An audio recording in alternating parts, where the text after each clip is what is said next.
Praise the lord. మత్తయి సువార్త 5:11. నా నిమిత్తము జనులు మిమ్మల్ని నిందించి హింసించి మీ మీద అబద్ధముగా చెడ్డ మాటలల్లో పలుకున్నప్పుడు మీరు ధన్యులు.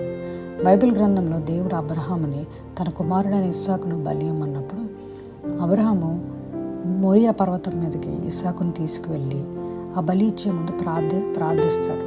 దేవుడు ఆ కొండ మీద అబ్రహాముకి విజ్ఞాపన ప్రార్థన అంటే ఏంటి అనేది చూపిస్తాడు.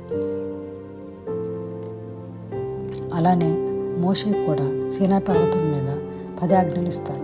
ప్రత్యక్ష గుడారం ఎలా కట్టాలి అనేది కూడా దేవుడు చెప్తారు. అలానే ఏలియా కూడా కర్మేల్ పర్వతం మీద ప్రార్థించగా దేవుడికి అగ్ని పరలోకం నుండి దిగి వస్తుంది. బైబిల్ గ్రంథంలో కొండ అనుభవం అనేది దేవుణ్ణి ఆరాధించటం. యేసయ్య నీటి బాప్తిజం తీసుకున్నాక 40 రోజులు ఉపవాసం ఉండి ప్రార్థించి ఎంతోమందిని స్వస్థపరిచారు, ఎన్నో సూచక్రియలు చేశారు. వాటిని చూసి పెద్ద గుంపు యేసయ్యను వెంబడించారు. యేసు ప్రభు వారు ఎరిమోస్ అనే చిన్న కొండ మీద ప్రసంగం చేశారు. పెద్ద గుంపు అక్కడ చేరారు. వాళ్ళకి అందరికీ పరిశుద్ధంగా ఎలా ఉండాలి అంటే మోషే 10 ఆజ్ఞలు ఎలా ఉండకూడదు ఉంది. వాటిని సారాంశంగా తీసుకుని యేసయ్య ఎలాంటి నీతి విలువలు కలిగి ఉండాలి యేసయ్యను నమ్ముకుంటే అని చెప్పారు.